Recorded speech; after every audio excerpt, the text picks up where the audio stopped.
Mesdames et messieurs, merci de votre fidélité à Agoraji. Bienvenue dans cette émission 100% faite par les jeunes. Et pour les jeunes, le rire est le propre de l'homme, disait Aristote. Le rire, on en parle aujourd'hui, la comédie, l'humour, avec certains spécialistes du domaine sur ce plateau. Quel avenir pour l'humour africain? Nous allons le savoir tout d'abord avec Michel Sangaré qui est parmi nous aujourd'hui comédien. Michel Sangaré, bonjour, Bonjour. Bienvenue. Merci. Alors, Michel Sangaré, vous avez commencé officiellement, vous êtes rentré dans le domaine dans les années 1983, d'une manière officielle. Vous êtes lauréat de la Biennale de 1982. Vous êtes diplômé à l'Institut des Arts. Vous avez longtemps enseigné au second cycle et également au niveau de l'INA. Vous êtes marié, père de deux enfants, un garçon et une fille, c'est ça? Ouais. D'accord, bienvenue. Merci. Nous allons en parler tout à l'heure dans cette émission. Également sur ce plateau, nous sommes avec celui qui n'est plus à présenter, ATT Junior. ATT Junior de son vrai nom, Djeli Moussa Kouyaté. ATT Junior, bienvenue. Merci. ATT Junior, vous êtes diplômé avec une maîtrise en philosophie et 3 ans de formation au niveau de Blomba. Ouais. C'est ça. Donc, vous avez commencé ce domaine dans les environs de 2003, ouais. pour être plus précis, à être seul sur scène, Ouais. qui est très important à savoir. Vous avez déjà fait beaucoup de spectacles avec des célébrités dans le domaine comme Daiko, Ouais. comme Jamel. Non, le Jamel Jamel Comedy Club. Voilà, Jamel Comedy Club, Daiko, Décoté, etc. Vous êtes marié, père d'une petite fille, c'est ça. Ouais. Et vous avez déjà été récompensé pour plusieurs prix, voilà, dont tout récemment, tu as été le meilleur duo, tu as eu le prix du meilleur duo de l'année avec Petit Gimba. Voilà, on aura le temps de parler de tout cela également sur ce plateau. De l'autre côté, nous sommes avec Petit Madou, bienvenue. Merci. Alors vous êtes ivoiro-malien, c'est ça? Vous êtes ivoiro-malien, vous avez commencé la comédie en 2007. Oui. Voilà, donc environ 8 ans. Et puis, vous évoluez présentement dans l'Afia Show, qui est un spectacle qui se déroule les vendredis à Bamako. Tout à fait. Et puis, voilà, vous avez fait 5 one-man shows, c'est ça, dont 2 au Centre culturel français, Institut français, voilà, ex-CCF. Alors, nous allons en parler également aussi sur ce plateau tout à l'heure. Et voilà, donc pour finir sur ce plateau, nous sommes avec Koman Diabaté, qui est également très connu avec son concept Yele Bougou avec Fanadei. Comment, bienvenue. Merci. Alors, comment vous avez commencé en 2003, on vous appelle le ministre de l'ambiance. Vous mettez de l'ambiance, c'est ça? Ah oui. Beaucoup d'ambiance? De la joie. De la joie à tout moment? Rien que de l'ambiance. Rien que de l'ambiance? Ah oui. Je suis sûr qu'on ne va pas s'ennuyer ici aujourd'hui. Vous êtes co-concepteur de Yele Bougou avec Fanadei. On l'a dit tantôt, vous êtes marié, père d'un garçon qui s'appelle Drissa. Et de passage, on fait un coucou à Drissa qui nous suit certainement. Vous avez fait pas mal de spectacles à Paris, à New York. Ou bien bientôt, vous devriez aller au Canada et à d'autres tournées également. Vous êtes maîtrisard en anglais. Voilà, unilingue. D'accord. Alors, merci à vous tous d'avoir répondu à notre invitation. Bienvenue sur ce plateau. Nous allons, tout au long de ce débat, parler de l'humour en Afrique, de l'évolution de l'humour. Qu'est-ce qui a révolutionné aujourd'hui? C'est ce concept qui a vraiment pris beaucoup d'ampleur. L'humour d'il y a 10 ans, aujourd'hui, qu'est-ce qui a vraiment changé? Mais tout d'abord, avant d'aller loin, nous allons ouvrir par Monsieur Michel Sangaré. Y a-t-il une différence entre l'humour et la comédie? Oui, bien sûr, bien sûr. L'humour est un genre théâtral, tout comme le théâtre, tout comme le mélodrame, tout comme la tragédie, tout comme la comédie, tout comme les mimes, les pantomimes, etc., etc., etc. Bon, mais moi je suis content de l'humour malien, parce qu'à l'Institut national des arts, on n'enseigne pas l'humour des Blancs. D'accord. On n'enseigne même pas l'humour à l'Institut national des arts. Donc, l'humour que nous faisons au Mali, même les cadets qui sont venus bien après, font un humour né d'eux-mêmes. C'est-à-dire un humour malien, un humour africain. Je voudrais le dire de passage. Donc, l'humour est un genre spécial qui, en quelques secondes ou en quelques minutes, distrait les gens, raconte une histoire. D'accord. Voilà. Vous êtes quand même un professionnel de la chose, ça se voit directement. Un point qui est important, est-ce que il est donné à tout le monde d'être humoriste? Comment est-ce que tout le monde peut devenir humoriste? Est-ce que on est avec ou bien on l'apprend ou selon vous? Ok, cette question, d'abord, il y a certains qui naissent humoristes. Il y a d'autres aussi qui ont l'amour de cette discipline et qui vont l'apprendre, qui vont réussir dans cette discipline.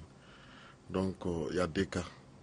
Soit on est avec, ou soit avec l'amour qu'on a pour cette discipline, on peut réussir avec. Ouais. Mais les meilleurs humoristes, généralement, c'est des gens qui sont nés avec. Qui sont nés avec. Ouais. Vous partagez cela? Oui, bien sûr, ça c'est l'inné. L'inné est toujours profitable. C'est-à-dire c'est celui qui a comment est-ce qu'on appelle, à l'inné en soi, est surpris souvent par lui-même. Ouais. Se surprend très très souvent. Mais l'autre, celui qui a l'acquis, bon, peut-être qu'il est efficace, hein, très efficace, parce que il fait un amalgame d'humour, du genre qu'il veut, puis il fait une sélection. Donc son produit est toujours bon. L'autre, ça peut ne pas être bon, mais tu trouves toujours ton compte là-dedans. Avant d'aller loin, l'un de vos derniers spectacles, ou on ne dira pas spectacle, l'une des séries dans lesquelles vous avez joué tout récemment, Badjane, c'est ça? Badjane. Voilà, Badjane. Nous allons juste regarder un extrait de cela et juste après on se retrouve. Nimamasa Sagalimasa Kome Jurubila Nimamasa Baron Ngawari Neko aw bina kɛ mun ye mɔgɔ ye de hali n ka sɔrɔ ka se fɔlɔ baron n ka wari o tuma na a baw kɔnɔ ko baron bɛna boli n'a ka wari ye de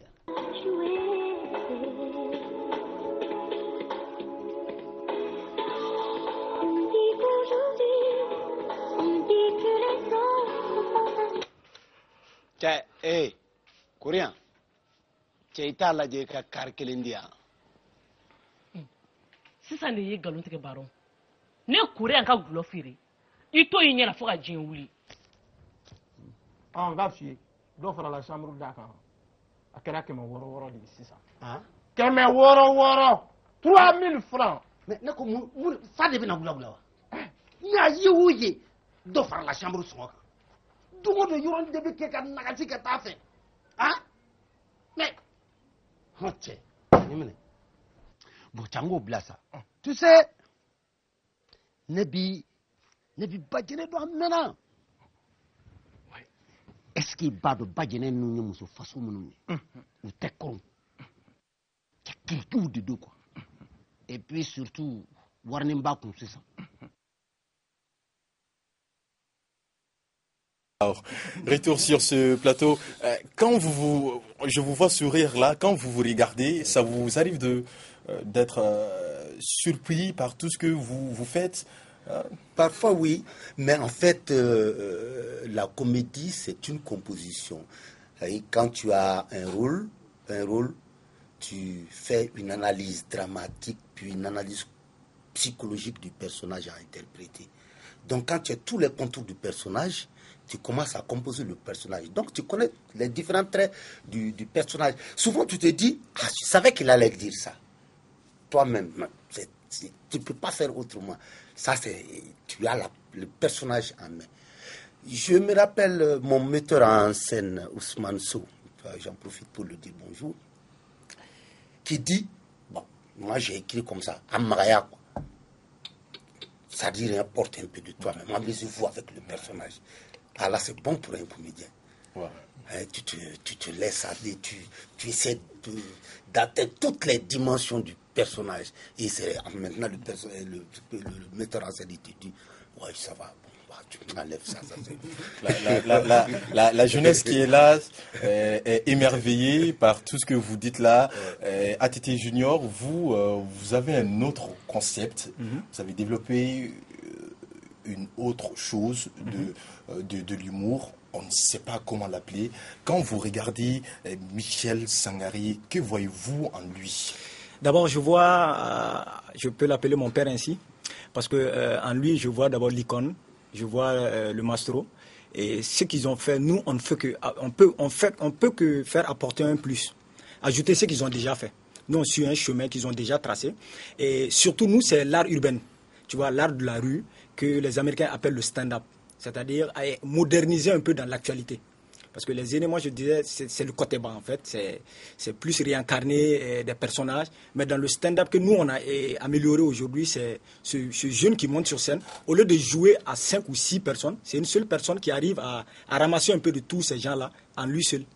Et je pourrais dire, on ne fait que suivre leurs traces, apporter un plus à ce qu'ils ont fait. C'est pas qu'ils n'ont pas fait du mieux, du bon, mais nous on ajoute ce côté urbain, ce côté de la rue, ce côté du ghetto, ce côté qu'on a appris dans la rue. D'accord. Alors justement, d'une manière générale, comment est-ce que vous voyez aujourd'hui l'humour d'une manière, voilà, sur le plan africain? Comment est-ce que vous voyez l'évolution aujourd'hui de l'humour? Et je trouve que l'évolution est parfaite.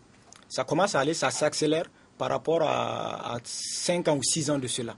Je parle plus précisément de l'humour, parce que le théâtre existait depuis moi, je suis pas né, je le dis ainsi.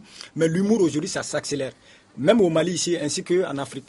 Donc je crois que la jeunesse se bat aujourd'hui, parce qu'aujourd'hui, les gens commencent à adorer, à aimer ce truc-là. Avant, les gens, ils n'aimaient pas. Mais aujourd'hui, on trouve que avec l'apport du public maintenant à se concentrer vers ces jeunes-là, ça commence à aller très bien. D'accord. Alors, sur ce plateau également, Petit Madou, je vous ai présenté tout à l'heure, vous êtes ivoiro-malien. Selon vous, est-ce que ce métier, ça rapporte? Est-ce que ça paye? Merci. Est-ce que ça paye? Est-ce que ça paye comme la musique? On voit vous êtes des stars, vous êtes connus, vous faites rire. Bon, on voit des artistes qui sont également là, mais qui ont beaucoup d'argent, qui prospèrent bien là-dedans.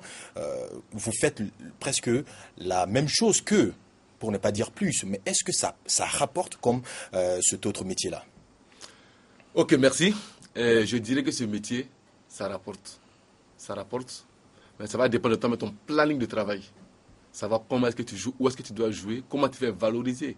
C'est la fonction de la valeur que tu as sur toi. C'est la fonction de ça qu'il y a la rentabilité. Tu vois un peu. Je n'ai pas envie de citer des lieux de spectacle dans lesquels tu vas te produire là-bas. Tu peux t'imaginer comment quelqu'un peut t'appeler, tu mets 1 million, 2 millions comme gâché. Non. Fais-toi valoriser.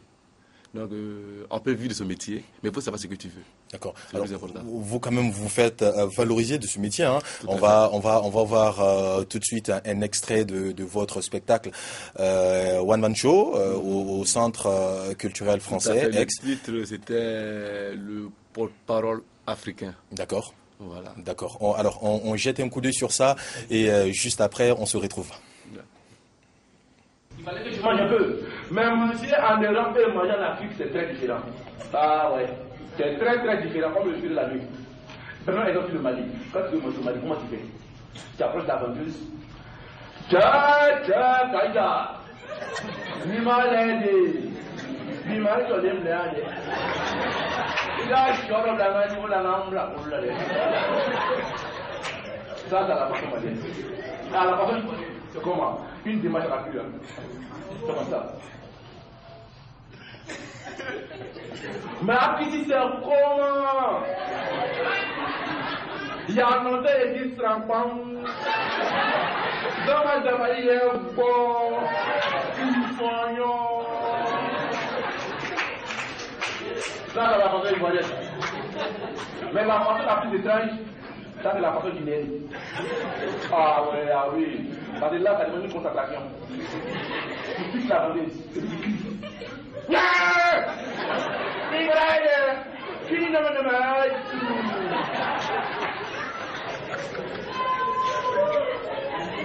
Par contre, à Paris, ça va être une machine qui passe.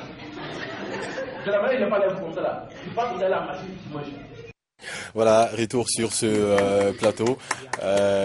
C'est très beau. On voit que vous essayez de parler en nouchi, vous rapprochez le Mali de la Côte d'Ivoire, les gens se retrouvent. En fait, le brassage culturel, quoi. Oui, c'est important pour vous. Voilà.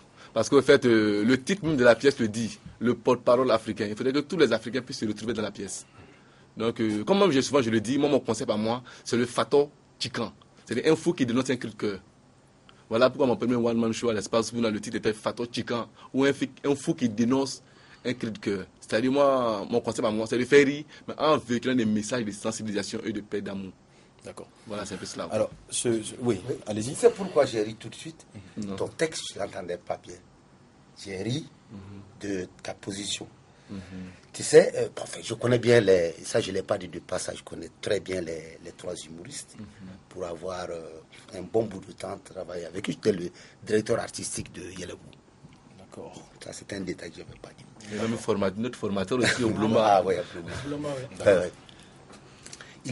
Il adopte toujours la position zéro. La position zéro, c'est voilà, être debout et les jambes légèrement écartées. Ah d'accord, position zéro. Oui. Okay. Les gens n'y donnent pas de l'importance, c'est très important.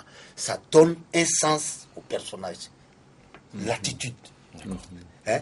Quand tu viens, c'est toujours différent. Regarde les gens de Yelebou, leur affiche, j'aime bien, parce que les gens sont, tu vois.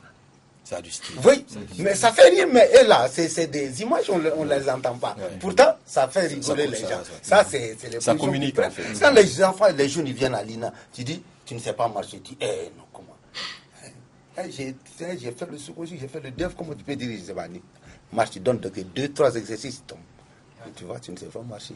D'accord. Alors, ce brassage culturel-là, c'est vraiment assez important. On voit qu'il y a beaucoup de professionnels au Mali, mais on a l'impression que l'humour malien a du mal à s'exporter.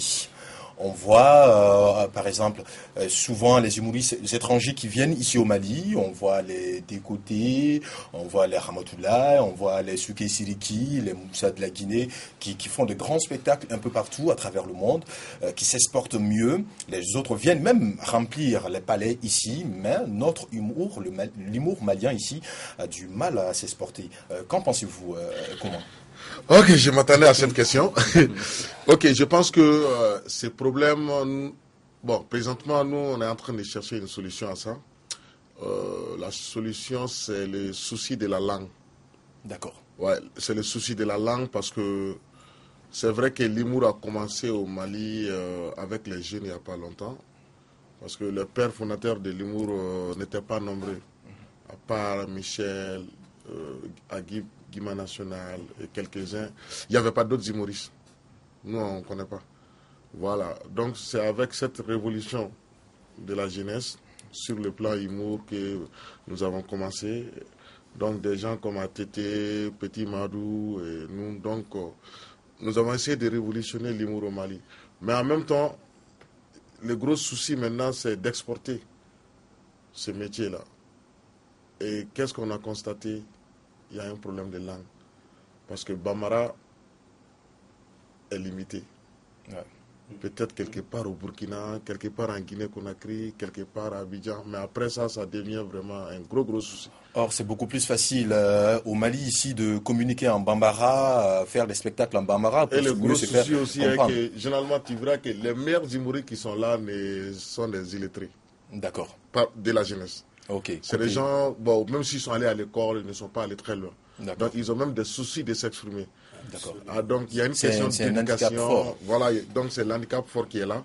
Donc, il faut amener d'abord ces jeunes-là à l'école, apprendre à s'exprimer en français et ensuite les former sur ça. Il faudrait juste ajouter ce que Goma vient de dire. C'est-à-dire, il y a tellement de jeunes qui sont talentueux au Mali ici.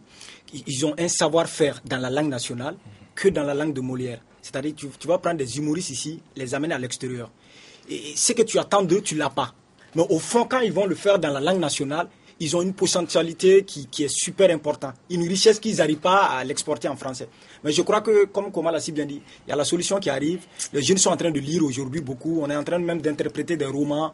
Aujourd'hui, on est en train de travailler plus sur ça. Et ce qui rejoint ta question, une question que vous avez posée à Petit Madou.